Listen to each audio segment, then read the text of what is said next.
Yo no sé cuántos de ustedes recuerdan o saben, ¿alguien sabe aquí la fecha en que se compró esta iglesia? Fecha exacta. Lo más posible es que no. ¿Alguien recuerda la fecha que se adoró por primera vez como un grupo hispano aquí en Toronto? ¿Recuerdan la fecha? No. ¿Saben que esa es una de las especialidades de Estados Unidos? Recordar fechas, recordar eventos. Y esa es una de las áreas fuertes de los Estados Unidos especialmente, que siempre los vas a ver celebrando fechas, celebrando héroes, celebrando eventos que no olvidan y siempre recuerdan. Quiero decirte que el hecho de recordar es un arma contra el desánimo. El hecho de recordar es un arma para mantener fe en Dios. Y esta tarde quisiera darte algunos textos bíblicos de la palabra de Dios que te ayudarán a recordar que debes de recordar. Por ejemplo, el Salmo 103 dice: bendice alma mía Jehová, y bendiga todo mi ser su santo nombre. Bendice alma mía a Jehová y... ¿alguien lo sabe? No olvides ninguno de sus bendiciones. Repito, bendice alma mía Jehová y bendiga todo mi ser su santo nombre. Bendice alma mía a Jehová y no olvides ninguno de sus beneficios. Él es quien perdona todas tus iniquidades, quien sana todas tus dolencias, quien rescata tu vida, quien redime tu vida del hoyo, creo que dice. Quien corona de favor tu boca, quien corona de favores y bendiciones, quien sacia de bien tu boca y hace que te rejuvenezcas como el águila. Pero algo importante de este Salmo 103 del 1 al 5 es: no olvides ninguno de sus beneficios. Saben que hay una historia cuando el pueblo de Israel, después de 40 años de andar en el desierto, finalmente llegaron a la tierra prometida. Después de 40 años de andar de arriba para abajo, de sufrir diferentes dificultades, llegan al río Jordán. Y ahora el Señor le dice a Josué: Josué, santifica al pueblo, porque ahora llegó el tiempo de cruzar el Jordán. Llegó el gran día esperado, y el pueblo de Israel, con los sacerdotes adelante y el arca de Dios cargado. Dice la Biblia, esto está en Josué capítulo 3 y 4, dice que los sacerdotes llegaron a la orilla del río Jordán. Y cuando llegaron a la orilla del río Jordán, entonces pusieron un pie. Voy a tener que quedarme atrás de este púlpito hoy porque no tenemos camarógrafo, así es que estoy aquí. Me cuesta bastante quedarme en un lugar. Cuando pusieron el pie y sus pies mojaron en el Jordán, algo sucedió. ¿Alguien me dice qué pasó? ¿Qué pasó? Se dividió el Jordán. Pero quiero decirles que el Jordán no solo se dividió. El Jordán que fluía normalmente de arriba hacia abajo se detuvo. Oiga bien, no solamente se partió el Jordán, pero cuando usted lee el capítulo 3 de Josué, va a ver que el río Jordán no solamente se detuvo, sino que retrocedió hasta llegar unos cuantos kilómetros más arriba. O sea que el milagro de Dios fue no solamente detener el río, sino hacer que el río se retrocediera. Ese fue un milagro inmenso. Y el pueblo de Israel entonces comenzó a caminar y cruzaron en lo seco del río Jordán hasta que había terminado el último en cruzar. Entonces Dios le dio una orden a Josué. Le dice a Josué: mira, ahora quiero que tú saques de en medio del río 12 piedras y las saques y las lleves contigo y las pongas al otro lado del Jordán. Y las pusieron en Gilgal, que de paso Gilgal significa rodar o quitar. Y Dios le dijo: en este día he quitado el reproche de Egipto de entre vosotros. Y entonces cuando Josué puso las piedras, 12 piedras, le dijo al pueblo: estas 12 piedras que quedarán como monumento recordatorio de lo que Dios ha hecho. Cuando tus hijos y los hijos de tus hijos vean estas 12 piedras, van a preguntar qué significan estas piedras, y tú les recordarás los milagros que Dios hizo cuando el pueblo cruzó el Jordán. Ahora, hay algo aquí que quiero mencionar esta tarde. Cuando Dios hace milagros en nuestras vidas, debemos nosotros mantener, si es posible, la fecha, si es posible, la hora y el evento que ha sucedido. Y si es posible, mantener piedras monumentales para que nuestros hijos que vendrán después de nosotros y los hijos de los hijos sepan que Dios ha hecho maravillas en nosotros. Entonces Josué hizo esto, lo puso en Gilgal. Y de paso te digo que en Gilgal sucedieron muchas cosas. En Gilgal parece que vivía Elías y Eliseo. Fue en Gilgal donde Samuel ungió al rey Saúl. Gilgal fue un lugar muy importante para el rey David. En Gilgal sucedieron muchas cosas muy importantes. Allí estaban las piedras conmemorativas. Allí estaba un monumento que decía: Dios hizo grandes cosas en el pueblo de Israel. Ahora, hay un salmo muy interesante, que es el Salmo 77. El Salmo 77 es un salmo donde Asaf, que escribió este salmo, llora al Señor y dice: con mi voz yo lloraré al Señor y Él me escuchará y tú me escucharás, dice. Y entonces llega un momento cuando Él dice: me acordé de Dios y mi alma se turbó dentro de mí. En otras palabras, cuando yo pensé en las maravillas que Dios ha hecho en el pasado y la necesidad que estoy pasando en este momento, me perturba mi corazón, porque yo digo: Señor, si has hecho algo en el pasado, ¿dónde estás hoy en día? Pero cuando llega el versículo 11 de Salmo 77, versículo 11 dice: me acordaré de las obras del Señor, me acordaré de las maravillas del pasado y meditaré en sus obras y hablaré de sus hechos. Cuando él se turbó en su corazón, cuando él sintió agonía, cuando sintió tristeza, cuando le dio depresión, entonces dice que él decidió acordarse de las maravillas que Dios hizo en el pasado.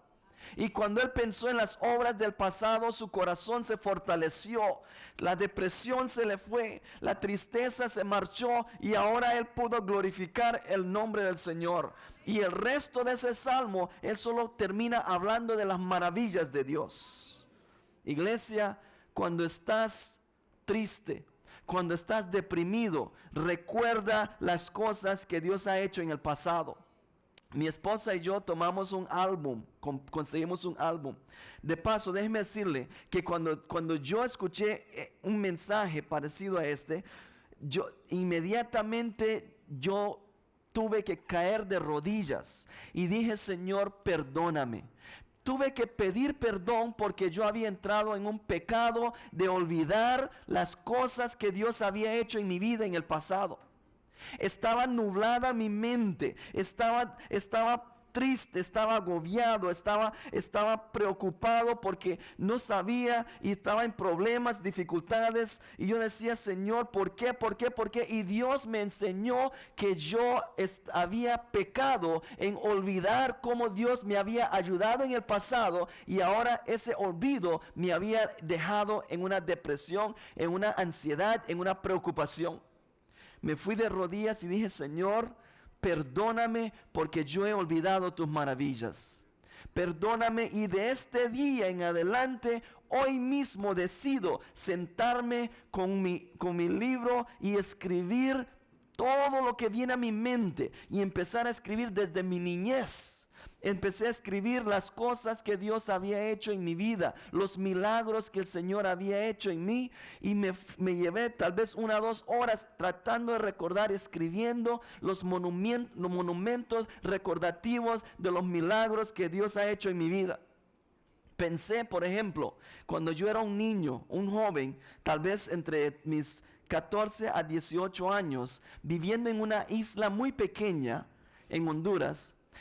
Éramos pocos los cristianos en esa isla adventista, y de muchachos de mi edad, yo era prácticamente el único que mis padres querían que mantuviéramos fieles. Todos los demás de mis amigos, los sábados de noche estaban en los bailes. Todos los demás de mis amigos hacían cosas diferentes que yo no hacía. Y Dios, escucha esto bien, Dios hizo un milagro inmenso que ahora para mí es una gran piedra recordativa. Mandó un profesor que tenía 2 hijos de mi edad. Así es que los 2 hijos de él, que eran de edad mía, fueron mis grandes amigos. Mandó un pastor que tenía 2 hijos más de mi edad. Y estos 2 muchachos, 4 amigos ahora yo tenía, que aunque no eran isleños, eran mis grandes amigos, eran cristianos, eran adventistas. Y con estos 4 muchachos Dios me fortaleció para mantenerme firme en los brazos del Señor Jesús. Eso para mí fue una piedra conmemorativa. Pero antes de eso, algunos años atrás, y quiero compartir esta historia contigo. En un abril como este mes, un domingo de mañana, como a las 9 de la mañana, sucedió algo interesante, que fue una inmensa bendición. Escuche bien. Fue la bendición que marcó el resto de mi vida. Yo recuerdo mi mamá me mandó a la tienda a comprar jabón en polvo. Fui a comprarlo rapidito. Yo siempre corría a la tienda. No, corría para cualquier lugar. Donde quiera que me mandaba, iba corriendo. Yo me creía una moto.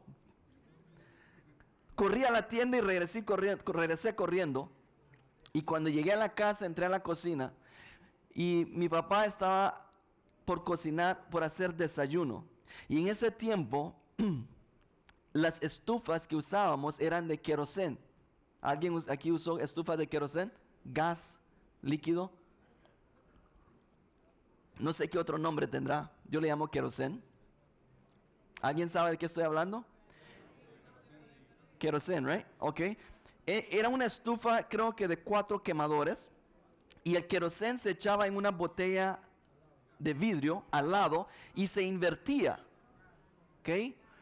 Pues ese domingo mi papá estaba preparando el desayuno, o iba a prepararlo, cuando enciende uno de los quemadores.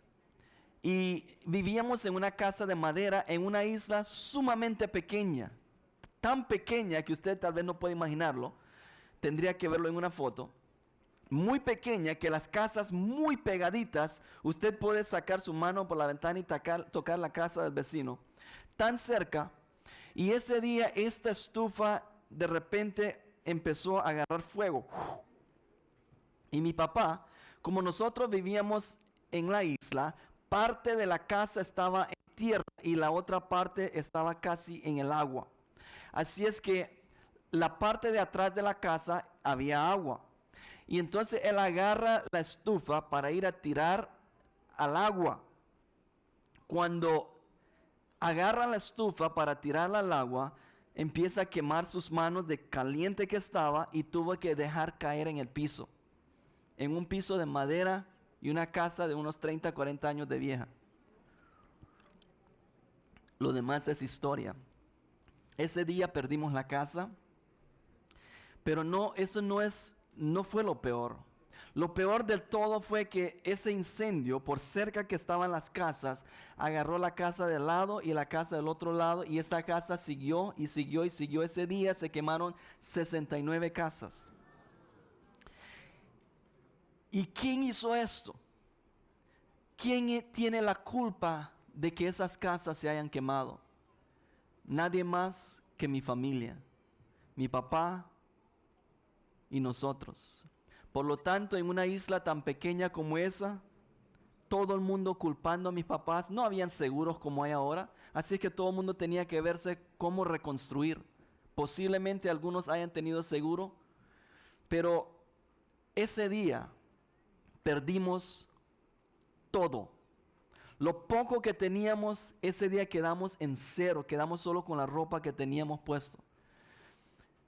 Lo que salvó y terminó y quebró ese fuego fue que tuvieron que arrancar una discoteca con un barco, le amarraron en los postes, amarraron esa casa grande que era una disco y alaron esa casa para dejar suficiente espacio para que el fuego no siguiera arrastrando, porque si no iba a terminar todo un pueblo con ese fuego.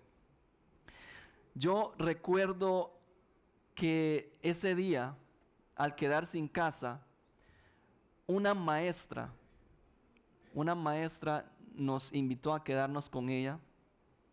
No teníamos ropa, no teníamos absolutamente nada, y la vergüenza, la pena que teníamos que pasar, que al salir a la calle todo el mundo miraba en tu cara y aunque no dijeran nada, su rostro decía: ustedes me quemaron la casa. Terrible, terrible. Tuvimos que salir de esa isla a vivir en tierra firme, que fue donde aprendí a hablar español de paso. Y en tierra firme tuvimos que ir donde la mamá de mi mamá, mi abuela, que de paso no nos quería mucho. Ella tenía su preferencia con una hermana de mi mamá. Y tuvimos ahí tal vez unas semanas. Y yo recuerdo una tarde, mi mamá llorando con sus hermanas. Mi mamá decía: Dios es grande. Dios es grande. Yo no entendía de qué estaba hablando mi mamá. ¿Cómo mi mamá va a decir Dios es grande si aquí estamos totalmente destruidos? ¿Cuál Dios? ¿De qué está hablando? Dios es grande. No entendía mi pequeño corazón de qué estaba hablando mi mamá. Dios es grande, nos acaba de destruir la casa. Tenemos vergüenza, no podemos regresar a la isla. ¿De qué habla mi mamá? De repente tuvimos que salir de donde mi abuela, porque no nos quería más allí. Fuimos a un lugar, recuerdo, durmiendo en el mero piso, en una casa de tierra, en una cama tan dura. No sé cómo le llaman ustedes, pero es un asunto hecho de junco, creo, petate, o en diferentes lugares tendría diferente nombre. Recuerdo eso. Difícil. De repente mi mamá, mi papá consiguieron un trabajo en un orfanatorio ahí mismo en Honduras, donde ni siquiera les pagaban bien y tal vez ni les pagaban. Recuerdo momentos tan difíciles como no tener nada que comer, tener que ir a matar un gallo, una gallina. Gracias a Dios por las gallinas. Y por suerte en ese tiempo no existía tanto el asunto de vegetarianismo, porque no sé qué hubiéramos comido. Gracias a Dios por el vegetarianismo. Pero era lo único que teníamos. Yo le digo a un amigo, un día de eso le dije a un amigo: mira, si vos tuvieses que vivir en un mundo, en un país de tercer mundo, quisiera verte allí de repente. Y entonces a veces se terminaron las gallinas. A duras penas, gracias a Dios, sembramos yuca. Sacamos yuca. ¿Alguien conoce yuca? Sacamos la yuca y yuca con sal. Esa era la comida. A veces cuando no terminaba la yuca, un plátano, o a veces hasta tortilla. Iglesia, llegamos al punto que no teníamos absolutamente nada que comer. Finalmente, gracias a Dios, pudimos vender la propiedad de la isla. Construimos una casa ahí donde vivimos. 3 años vivimos allí. 3 años. Y después Dios, no sé cómo, iluminó a mi papá. Regresamos a la isla después de 3 años. Cuando volvimos a la isla, todo había cambiado. Todo el mundo ya había reconstruido sus casas. Mis amigos tenían otros amigos. Todo fue diferente ahora. Quiero decirte algo. Ese desastre, ese momento de amargura, fue lo mejor de mi vida que pudo haber pasado. Mis amigos que yo tenía antes del incendio, todos ellos fueron al mundo, a drogas, a alcoholismo, a un homosexualismo. Todos, sin dejar ninguno afuera, mis amigos han perdido el camino, aunque fueron hijos de hijos adventistas. Perdieron el camino. Dios permitió ese incidente para salvar mi vida porque Él tenía un plan para mí. Mira, para mí esa es la piedra conmemorativa más grande de mi vida. Si usted hoy me pregunta qué es lo que más recuerdo de mi niñez, recuerdo esos momentos caminando por las montañas. Recuerdo esos momentos cuando no tenía nada que comer. Recuerdo una tarde que no teníamos que comer. Nos reunimos con la familia y mi mamá, mi papá oraron: Señor, no tenemos comida. Y yo no sé qué le pasa a los niños, pero los niños, cuando no hay comida, es que les da más hambre. Muriéndonos de hambre. Padre, no tenemos que comer. Cuando estábamos de rodillas, alguien tocó a la puerta de la casa. Un amigo: mira, estoy aburrido, no tengo nada que hacer. ¿Será que me puedo quedar aquí un rato? Sí, está bien, venite. Y se vino a sentar y entonces dice: ¿por qué no nos compramos unos pan blancos y unos refrescos y una mantequilla para comer mientras estoy aquí? Gloria al Señor. Tuvimos una fiesta esa tarde, una fiesta. ¿Cómo yo voy a olvidar eso? Ese es el mejor momento de mi vida. Ese es el momento cuando Dios se manifestó en mi ser y me dijo: aquí estoy, mi hijo. ¿Cómo olvidar eso? ¿Cómo olvidar el olor a tierra seca, a tierra mojada cuando llueve? ¿Cómo olvidar el olor a vacas, a caballos, a gallinas? Puedo vivir en el mejor país del mundo, jamás olvidaré lo que Dios hizo en mi vida. Cuando estábamos en lo más profundo, en lo más terrible, cuando no teníamos nada, Dios allí estaba y se manifestó. Piedras conmemorativas para mí, y mis hijos tienen que saber que Dios estuvo conmigo cuando yo fui de la edad de ellos. Pasó el tiempo. Y Dios cada vez fue manifestándose una y otra vez. Pero ¿saben algo? Ahora que uno ya está mayor, casado, tiene familia, porque entramos en muchas dificultades con el cambio de Caimán, Isla Caimán, a Canadá, mi mente se había nublado y dejé de recordar los milagros que Dios había hecho en mi vida, y entré en un pecado de olvidar lo que Dios había hecho. Ese es pecado, mi iglesia. Ese es pecado. Y si alguno de ustedes aquí ha olvidado las cosas y maravillas que Dios ha hecho, arrepiéntase de ese pecado y pídale a Dios perdón y cambie de dirección. Y entonces el Señor me mostró: mira, dejaste mis milagros. De paso, cuando uno no recuerda los milagros de Dios, aun cuando ve milagros grandes o pequeños, ya los ve como cosas comunes. Ya mira las cosas grandes de Dios como nada, porque usted ya entró en un patrón de olvidar las cosas que Dios ha hecho. Entonces entré en un miedo, entré en una desesperación. ¿Por qué? Porque olvidé lo que el Señor había hecho. Cuando Dios me dice: recuerda, entonces en ese mismo momento me senté a recordar y a escribir las maravillas que el Señor había hecho en mi vida. Y llegué a un punto cuando estaba estudiando teología, un punto que también fue un monumento recordatorio para mí. Fue cuando estaba estudiando, mi trabajo para pagar mi estudio era ir a dar estudios bíblicos. Ahora, para mí ir a tocar puertas era lo más difícil de mi vida, y especialmente comenzando. Llegué un día, nos mandaron de 2 en 2, pero este día mi compañero dice: andate solo y yo voy a ir solo. Mi compañero era salvadoreño y muy bueno para andar tocando puertas, y él me dice: mira, ahora andate vos y yo me voy por otro lado. ¿Está bien? Me fui solo y me daba una vergüenza ir a tocar puertas. Terrible, terrible.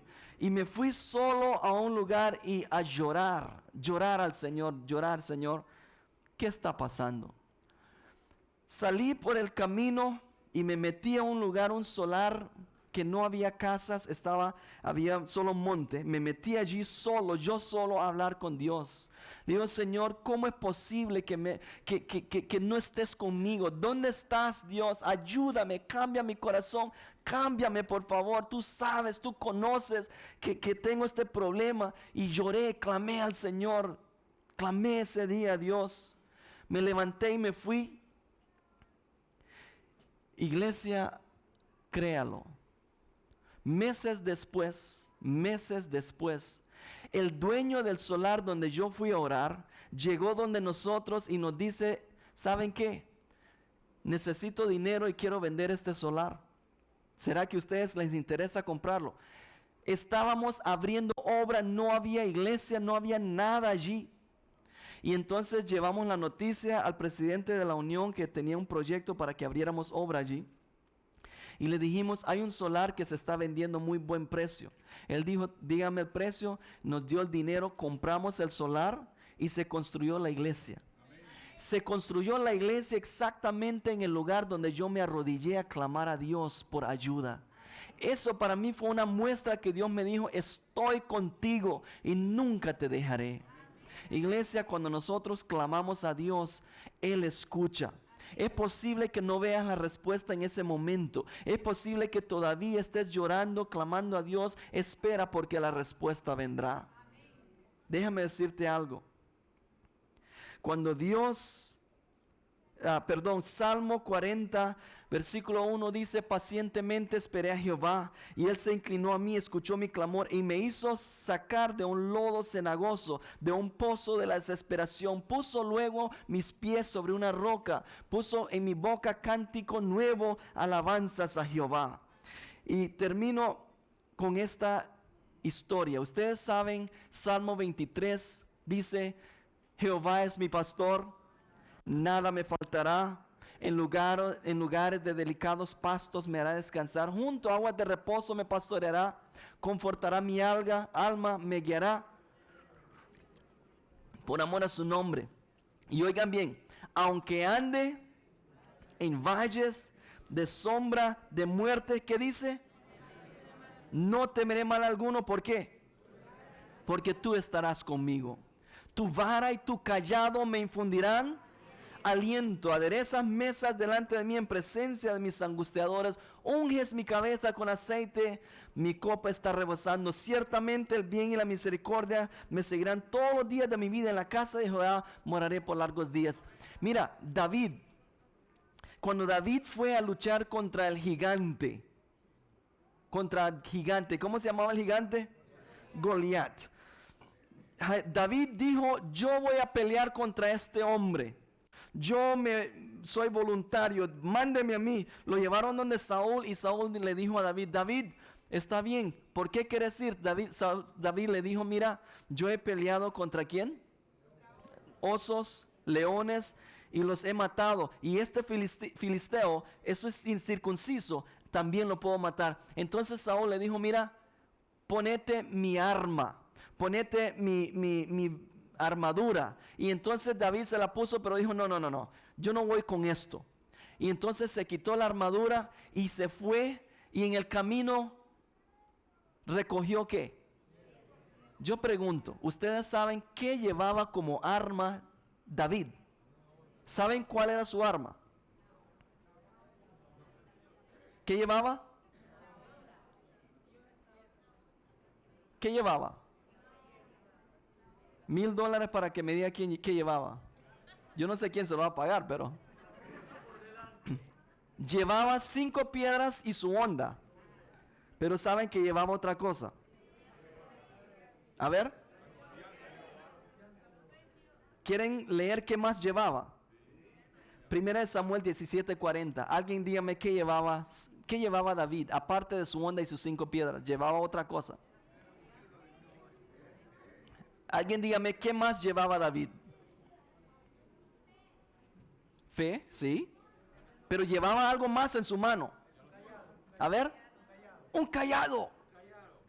Llevaba un cayado, su honda, y en su bolsa metió 5 piedras. Escuche bien, llevaba un cayado. ¿Qué anda haciendo David con un cayado para pelear contra un gigante que tenía espadas y jabalines y cubierto de pies de cabeza a pies, armado hasta los dientes? ¿Para qué andaba David un cayado? Yo le hubiese dicho a David: David, deja tu cayado aquí y andate con tus piedritas. ¿Qué andaba haciendo David con un cayado? ¿Por qué andaba un cayado? No olvide, cuando la Biblia, cada palabra de la Biblia tiene importancia. Y la Biblia dice que David llevó un cayado, recogió 5 piedras, la puso en su bolsa y llevaba su onda. ¿Qué andaba haciendo David con un cayado? Pues la historia nos ayuda a entender por qué andaba su cayado. En ese tiempo, en esos tiempos, se dice que los pastores y las personas que usaban callados, lo usaban no solamente para ayudarles a manejar sus ovejitas, sino que en su cayado escribían llevaban como registros de cosas que Dios había hecho en ellos. Era como su computadora. Entonces David llevaba registrado las obras de Dios que él había hecho. Escucha, iglesia. Por lo tanto, cuando David llevaba su cayado, llevaba en sus manos el recuerdo de los milagros que Dios había hecho en él. Cuando David llevaba su cayado, llevaba en sus manos, él miraba su cayado y decía: en el nombre del Señor yo maté a un oso. En el nombre del Señor yo maté a un león. En el nombre del Señor yo hice estas cosas, y el mismo Dios que me ayudó a matar el oso y el león me ayudarán a matar a este gigante. Era un recordatorio de lo que Dios había hecho en el pasado, y el mismo Dios que le ayudó en el pasado le iba a ayudar en este presente. Por eso llevó su cayado. Iglesia, dice la escritora Elena White: no tenemos nada que temer del futuro, a menos que olvidemos lo que Dios ha hecho en el pasado. Nos da miedo el futuro cuando olvidamos el pasado. Nos da miedo lo que va a suceder en el futuro cuando nos olvidamos que Dios ya nos ayudó en el pasado. Pero cuando tú tomas tu libro de recuerdos de buenas cosas, entonces puedes recordar: Señor, tú me ayudaste cuando fui pequeño. Tú me diste una esposa. Tú me diste una familia. Tú nos ayudaste. Tú me sacaste de este problema. Y si lo hiciste en el pasado, lo volverás a hacer en el futuro. El recordar las maravillas de Dios te da firmeza, te da confianza, te da fuerzas para enfrentar cualquier situación que viene en el futuro. Dios nunca te va a dejar si tú confías en Él completamente. Y termino diciendo lo que dijo el apóstol Pablo. Finalmente dice: mi hermano, cualquier cosa verdadera, todo lo noble, todo lo justo, todo lo puro, todo lo que es de valor, todo lo que tiene buen reporte, si hay virtud en ellas, en estas cosas pensad. Lo que Pablo está diciendo es: no perdamos nuestro tiempo en recuerdos malos. No perdamos nuestro tiempo en recuerdos negativos. Si vamos a recordar algo, recordamos lo bueno. Recuerda los milagros de Dios. Recuerda cómo Él te ha cuidado en el pasado, y ese recuerdo te ayudará a ser fuerte para el presente. Dios te bendiga, mi hermano, mi iglesia, y adelante en el nombre de Jesús. El enemigo quiere verte triste. El enemigo te quiere depresivo. El enemigo te quiere ansioso. Toma todas las obras de Dios del pasado y recuérdalas y tíraselas en la cara al enemigo y dile: si Dios lo hizo en el pasado, lo volverá a hacer nuevamente. If he did it before, he'll do it again. Que el Señor te bendiga. Oremos. Padre, gracias porque tú has hecho maravillas en tu pueblo. Gracias porque nos cuidaste y nos has traído hasta este momento. Hay historias increíbles aquí en esta iglesia. Hay historias de maravillas, de milagros. Pero es posible, Señor, que hayamos entrado en un pecado de olvidar las maravillas y las cosas que Dios ha hecho. Perdónanos, Señor. Ayúdanos a mantener frescas en nuestras mentes cuando dudamos de Dios, traer los fragmentos de las bendiciones del Señor y tirarlas delante de nosotros para ser fortalecidos con el Espíritu Santo. Bendice a tu pueblo ahora, bendice esta iglesia y ayúdanos a estar listos para cuando Jesucristo venga, podamos decir: este es nuestro Dios, le hemos esperado y Él nos salvará. En el nombre de Jesús, amén.